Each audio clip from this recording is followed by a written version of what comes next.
All right, man, here we go. Our fourth and final Buffalo Bills 4-round NFL mock draft. We've had Quinn Williams, Ed Oliver, and Montez Sweat go to the Buffalo Bills during our first three. This is the one we got to put our names to, with our receipts, as you said earlier in our segment. I'm going to say one thing before we get started, too, okay? This is a gut feeling. Nothing to do necessarily. I don't know how this mock's going to play out because we're doing it in real time. But let me say this. I think when it's all said and done, I think the Bills are going to end up with Ed Oliver, whether he falls to them at 9 or whether they move up a couple spots for him. And the reason why I just feel like last year, we always knew they were going to take a quarterback. And I at least I did. I always felt like they were going to get a middle linebacker in this draft as well. This year, going by what they did in free agency, all the moves they made, they've done nothing at defensive tackle. It just tells me that they're going to go after a defensive tackle early. I like Quinn Williams more than Ed Oliver, but I think Williams will be gone by 4, 5 at the absolute latest. So in that case, Oliver's clearly the second best guy. And I think even if they have to move up a couple spots, I think if Oliver's there, maybe starting at, say, 6, that they might even actually move up to get Ed Oliver. But one way or the other, my gut tells me that the Bills, when this is said and done, before we start this mock draft, are going to end up with Ed Oliver. I hope you're wrong on that, trading up for You're Oliver. not the only one. I like Oliver just enough at 9, I think, and I've talked myself into it. And I have a little bit of concern. Obviously, I didn't hear yet with Greg. I'll have to listen to that when it comes out, his conversation that you guys had. My concerns with Oliver are that he seems to take some plays off. It appears when he's on and he's going, he's great. He does not have that motor. If he could kick that motor into a Kyle Williams motor, he could be great. And I think that's the biggest difference between him and Aaron Donald, who people compare him to Aaron Donald a lot. Aaron Donald has a huge motor and really doesn't give up on plays, where I see it from Ed Oliver giving up on plays, not playing through plays, where you'd like to see a blue chip prospect would really play through that. And then you have some of the concerns where you saw the fight with the coach over the coat. Yeah, it's a stupid rule. Yeah, the coach was probably a little bit stupid, but out of your premier player, that's your top NFL prospect in your school, you expect a little bit more of a standard out of that guy. And it doesn't appear that that's just kind of a one-off thing. You're hearing that he's kind of a jerk to be around and things like that. So the Bills are obviously going to vet him, and if they do take him, they're comfortable with that. I just don't know that that's the kind of guy you want to bring in after you've built up, this team and all this stuff. And then you got some guy that's really about himself. From the reports, obviously, I don't know Ed Oliver, so I'm just speaking on reports. But those two things primarily concern me a little bit, but not enough to stay away from at 9, just enough to trade up for him. Fair enough. I agree with your assessment, by the way. I just feel like it's going to happen. I think last year, the quarterback and middle linebacker was always going to happen early, and I think it's going to be the same this year with the DT. It's a need, man. They gotta address it. Yeah. All right. So let's get going, and we're going to find out actually in about a minute here. We're creating the mock draft. Buffalo Bills we select. We're going to use their predictive board, 4 rounds.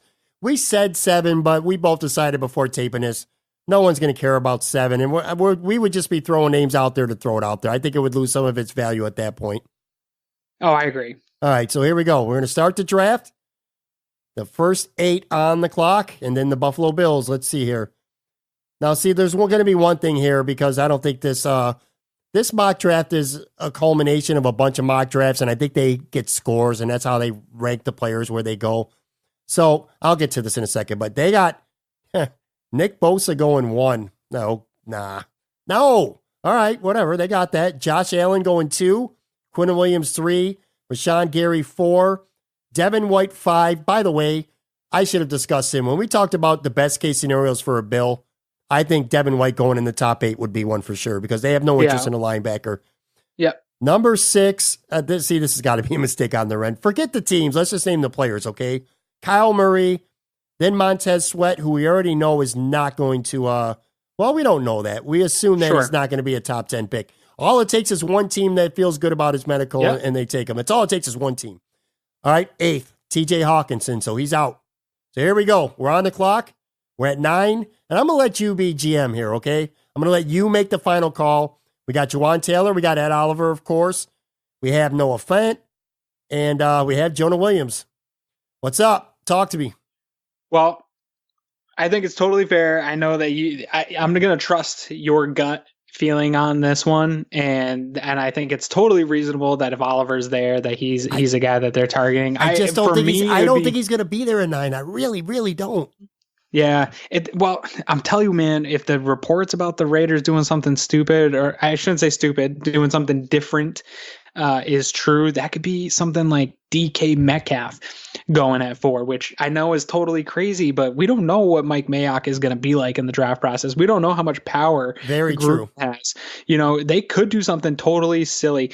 I think there's also going to be trades in the top 10 that we just don't see coming, and it might be the Bills. So as far as what we see coming, there's a little bit of that we just don't know. I think you have to play to the board, right, in these mock scenarios. Yes, we do. And I've seen in all the different ones that I mentioned, I've seen Ed Oliver there at 9, and it's not totally crazy. I'm doing one along with you, just so I can kind of keep an eye on the prospects. And the one I'm doing, Quinn Williams is there. And so doing these mocks, there's all kinds of crazy, wacky things. I agree with you. I think if he's there at 8, the Lions are running up to grab Ed Oliver. I don't think he gets past the Lions. Unfortunately, we're drafting right along with the Lions, and they have the same needs as the Bills. So no matter how this falls, they could be stealing a guy that's right on the Bills' board.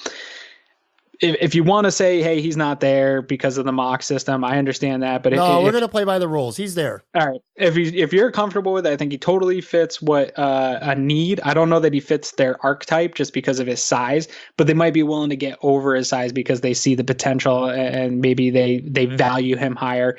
But for me, it would be between him and Jonah, and I'd go with your gut on this one. So we're going to take Ed Oliver then, right? Yes, sir. All right, man. Done deal. Ed Oliver is now a Buffalo Bill in our final mock draft, and we are headed towards pick number 40 in round 2. Now, the first time, I know this by heart because we've done it enough times, I always race down to number 50 on the big board here and see if Irv Smith Jr. is on the board. We haven't taken him every time, but I've always looked. Let's see. And again, we are doing this in real time, and he is... he's not there. He's not there on mine either. No, Irv Smith. So what are we looking at here? We've taken a defensive tackle. I mean, they could go almost anywhere. I can't see yours. On mine, Jerry Tillery's still available. Is he still available on yours? Let's look right here. He is not. However, the best defensive tackles, the one who would play in 2019 anyway, Dexter Lawrence from Clemson is on the board. We've already taken that Oliver though, so do you think they go back to Probably not, no. I mean, offensive tackle is always, if they pass it there, again, Irv Smith was probably the only tight end in that range that they would take. Titus Howard from Alabama State, that's an intriguing prospect that's on the board right now. Caleb McGarry is on the board, yep. And he's a guy that the Bills ran his workout. So I think another guy that the Bills definitely have legitimate interest in. I think another guy that there's a lot of interest in who had a visit with the Bills, Elton Jenkins from Mississippi State. He's usually right here at this 40 pick. I think that's another guy that's rising up boards that you might consider taking. He's more of an interior lineman. He can play center, but he can also play guard. So he could come in and play guard right away, but he could be your long-term answer, when Mitch Morse is done in this league, which he's had some injury history. It might be nice to have a guy that could come in and play center. Obviously, Irv's not available in this one, but if Irv's there, I think that's a guy that they're looking to maybe go with. So Caleb McGarry is available on your board? Caleb McGarry's there. Dalton Reisner went 2 picks before to Jacksonville, which I think that happened to us last week as well. Howard, and McGarry are the top 3 tackles on this board. And is Elton Jenkins there too? I believe he is. Should be. I believe he is. I'm checking right now. Yes, he is. I would say for this case where we've addressed the defensive line first, I would say one of those 2 guys. And another name that is on my board that I'm looking at that would be a consideration here. I don't want to do it tonight, but is a consideration, Rock Ya-Sin, Temple cornerback. I know that's a little early for a lot of people to take cornerbacks, but I think he's got a little something that the Bills like. He's a former wrestler. He's a guy that's earned his spot and his position of being considered a top, pick in the draft. Not a top pick, but a top 3 round guy. And I think the Bills will like that, but I would have a tough time passing on one of those 2 offensive linemen. Well, which one you want to pull the trigger on? We'll talk defensive end. Let's just say we're going to go DE in round 3. Yeah. So let's go with McCary. I think he's a guy that the Bills like. He's got, a lot of Eric Turner, for the OG, I call him, of cover1.net, did a great write-up on him. And his write-up on him, if you like draft Twitter and scouting and all that, he did a great one. I think a lot of guys were down on him when they watched his film, and Eric was originally too. But when you actually go back and watch the film, Eric explains sometimes watching the film, you have to understand what guys are being taught to do. And so when you watch the film and you say, this guy's no good, he got beat here, he did this. But then when you really go back and watch and look at maybe their playbook or how the offensive line coach teaches, you see that actually he's being taught to do something specific. So you got to get into the real thick details of it. And then you see, actually, he's a really good prospect. He's just being told to do something in a very different way. So it looks differently. That's not a great explanation of Eric's article. So go read the article. But I think this is a guy that has risen up boards because people are starting to understand what he was being told to do translates to the NFL. So I would take him for sure. All right. Well, we just did. So Caleb McGarry, offensive tackle. He's a second round pick. We're in round 3, okay? I want to get an edge guy here, and I'm looking at the board. I'm not sure that this is going to fall this way. I think if it did, Bills fans, well, certainly the Bills would be happy. Jalen Ferguson from Louisiana Tech is there, and so Zach Allen from Boston College. Greg talked about him in the interview earlier, Zach Allen. He sounds like a guy that would be a really good fit with Buffalo. I haven't heard any Bills interest in him. So I don't know if that's something that they're hiding or if that is just a legitimate they don't have interest in. Right.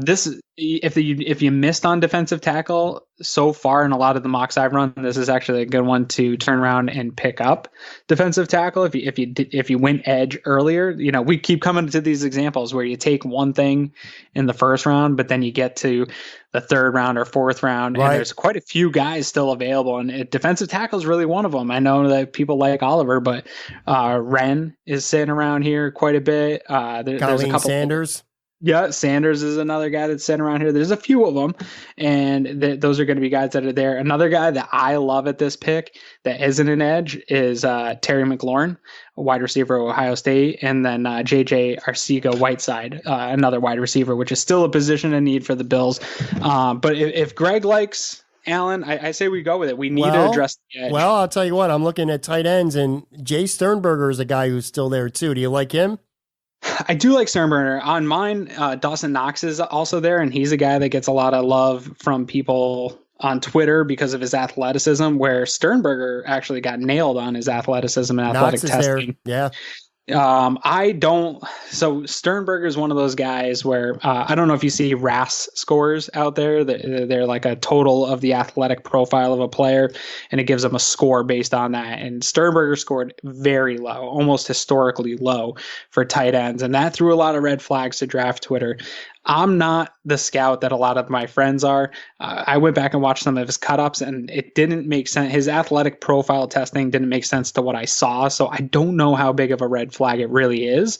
I like him. I think he's a guy that fits what Buffalo might be looking for, but I don't know. It might be a little too soon to take him because I don't think he's that much better than some of the other mid-here area tight ends in this draft. Once you move out on those top 3, it really gets foggy as to, it becomes kind of a what's your flavor type of thing. And in a crazy twist on my mock over here, Irv Smith went 73rd to the New England Patriots. So right before our pick here, Irv Smith just went off in my mock, which I think I would have to drink quite a bit of beers if he goes to the Patriots a pick before us here. In the third round, nonetheless. In the third round, I'd be pretty mad.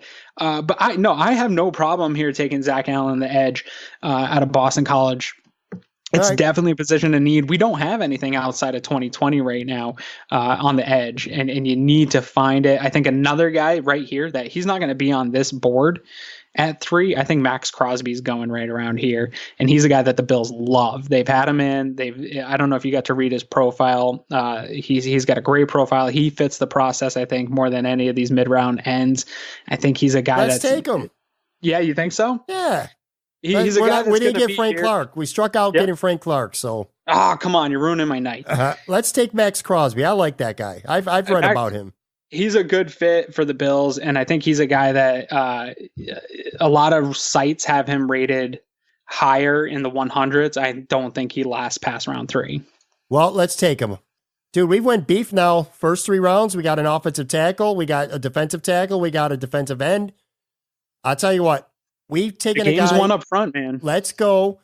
Instead of, we won't talk ourselves out of anything. I remember from previous mocks, we liked Mike Edwards, a safety from Kentucky, And we also liked Anthony Johnson, a wide receiver from UB, of course. Let's see if either of them are at this spot. We're on the clock here at 112. And if one of them are there, let's see if Anthony Johnson is there. And, oh boy, I don't think he's there. And traditionally, this would be a good spot for a running back, but right. I think they addressed that with Yeldon. This isn't a spot they're taking a running back. Listen, we've taken a running back in every one of our mocks, but I think TJ Yeldon, because of that signing, I don't think that happens. Anthony Johnson is there. We've talked about him before previously. Good height. I think he brings something different to the receiving room. You good with taking him here in the 4th round?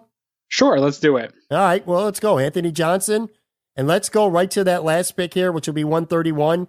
You kind of talked me into Mike Edwards over the first couple mocks. So if he's there, I like him a lot too. He's our consistent pick. Yeah.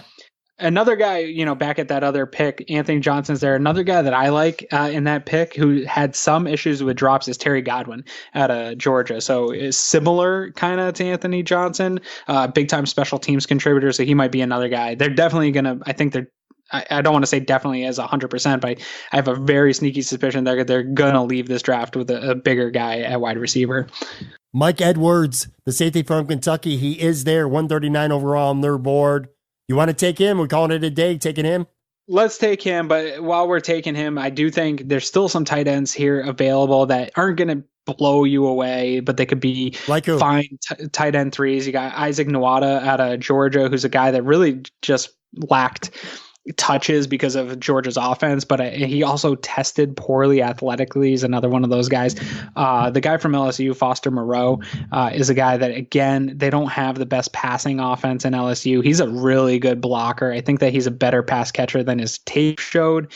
Drew Sample is actually an excellent blocker and a really well-rounded tight end. And here on their predictive board, he's rated at 199. So he's, at least on this mock draft, going to be available later. So there's guys here that could fill a need, and maybe they're not going to come in and be your tight end 1, but I do think that the Bills are content with Tyler Kroft being tight end 1, at least for the next couple of years.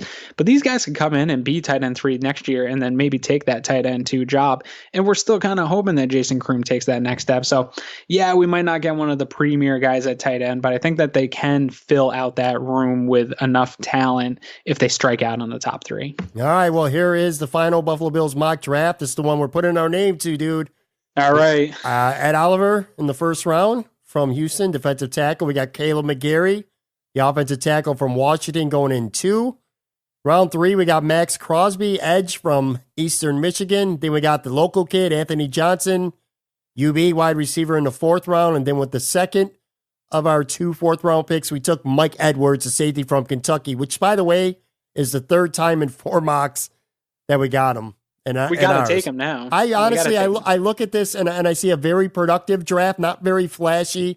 I think critics, especially casual critics who don't follow the draft much and know much about a lot of these players, they might complain about the lack of taking a tight end. But overall, man, I'd be very, very happy with this draft, especially with that Oliver. I know what people are saying about him, and I get it, and I agree with a lot of it. I just feel like that guy is going to be a really productive, good football player. If the Bills can get him, I think they're going to get a fantastic player in the front 4. Yeah, no, I think he's going to be a very good player in the NFL. All the things that are being said about him aside, I think that we're just getting to the point in the draft process where we're just nitpicking all these guys. I think he's going to be a super productive player. I think what I like most about this draft is we didn't do something where I've done in a lot of drafts where you run offense, and then you feel like you're forced to take a defensive player. It's a really well-balanced draft, and it still addresses the needs all along the way. I think the board fell really nicely for us here. 3 guys in the trenches with the first 3 picks. I think that's like head coach Sean McDermott's dream right there. Yeah, man, people want to talk about how offenses and scoring points win, but when you really got down to the playoff teams this year that succeeded, and you go back and watch those games, all those teams won by dominating the line of scrimmage. And if you can't do that in the winter and in playoff football, you're not going to really succeed.